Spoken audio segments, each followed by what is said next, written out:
মায়া, ডাক্তারের কাছে যাওয়ার কথা ছিল, গেছিলা ডাক্তারের কাছে? কি বলছে ডাক্তার? বালের ডাক্তার শরীরের রক্ত বের করে বলে রক্ত শূন্যতা আছে। আমার ভুল হয়েছে তোরে ডাক্তারের কাছে একা একা পাঠানো। আর কি বলছে ডাক্তার? একদম ঠিক বলছো, রক্তের ভিতর থেকে টিবি বের হয়েছে, কুত্তার বাচ্চা টিবিটা পর্যন্ত দিল না। ভাবি, ভাই এত কালো, তারে নিয়ে রাস্তায় চলতে আপনার লজ্জা করে না?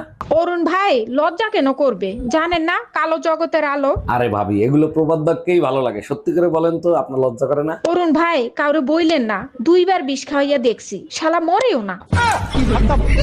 আচ্ছা, অচেনা কোনো জায়গায় তোমার মোবাইল আর আমি যদি হারিয়ে যাই তাহলে তুমি কোনটা খুঁজবা? অবশ্যই মোবাইল আগে খুঁজবো। আমি জানতাম মোবাইলই খুঁজবা, কারণ আমার থেকে তুমি মোবাইলকেই বেশি ভালোবাসো। ভালো আমি তোমাকেই বাসি, থানায় ফোন দিতে হবে না তোমাকে খোঁজার জন্য? ওরে আমার সোনা, তুমি আমার এত ভালোবাসো? কামে থেকে আয়া বললাকে যে বিল্ডিং এ কাম করবার হয়েছিলাম ওই বিল্ডিং এ আগুন ধরছে। আগুন ধরে ব্যাগ লেবাররা পুইরা মরে গেছে, ঠিকাদার ও মরছে। তুমি বাঁচলাকে বাকুরে আমি বিড়ি খাইবার নিগে অল্প বাইরে গেছিলাম, আর আয়া দিয়ে আগুন ধরে ব্যাগ কে পুইরা মরে গেছে গা।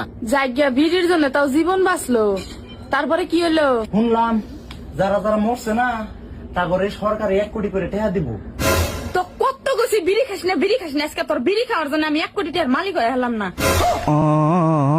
জামাই কই তুমি? তাড়াতাড়ি এদিকে আসো। শালা শ্বশুর বাড়িয়েও শান্তি নেই। কে আম্মা জান, আপনার মেয়ে কি মরে গেছে নাকি? এসব কি বলো জামাই? সকাল থেকে মেয়ে বমি করতেছে, যাও মিষ্টি নিয়ে আসো, সুখবর আছে। আরে কিসের সুসংবাদ? লেবুর রস করে খাওয়ান, সারা রাত বসে মদ খাইছে। কই গো, আমি মাঠে গেলাম, এনাও 500 টাকা। কিছুক্ষণ পর আমার বন্ধু আইবে, আমার বন্ধুকে যেন তুমি দিয়ে দিও, ঠিক আছে? আচ্ছা ঠিক আছে। ঠিক আছে। ও বাবা, কি কই গো, বলছি জানো তোমার বন্ধু এসেছিল আজকে, আর তোমার বন্ধুকে না আমি দিয়ে দিয়েছি।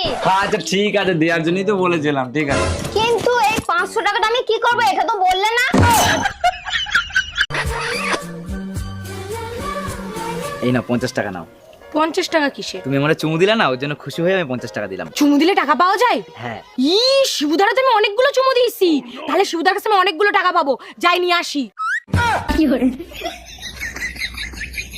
ভাবি, সবাই তো জান্নাতে যাইতে চায়, জান্নাতে যাইতে হলে কি কি করতে হয় একটু বলবেন? বেশি কিছু করতে হবে না, রমজান মাস চলতেছে, রোজা থাকেন, ইবাদত করেন, কবুল হইলেই জান্নাতে চলে যাবেন। আচ্ছা ভাবি, জান্নাতে নাকি সবকিছু পাওয়া যায়, জান্নাতে কি বিড়ি পাওয়া যায়? অবশ্যই পাওয়া যাবে, কিন্তু বিড়ি ধরানোর জন্য জাহান্নামে যাইতে হবে আগুন আনতে।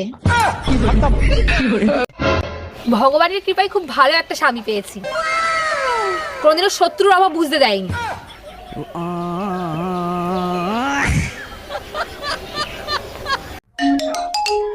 হ্যালো, গরমের ছুটিতে বাপের বাড়ি রেখে গেছো, 1 মাস হয়ে গেছে, আমার একটা ফোনও পর্যন্ত দিলা না। ফোন তো তোমার কাছেও ছিল, তুমিও তো একটা ফোন দিতে পারতা, তাই না? সত্যি করে বলো তো, এই 1 মাসে কি আমার কথা তোমার একটুও মনে পড়ে নাই?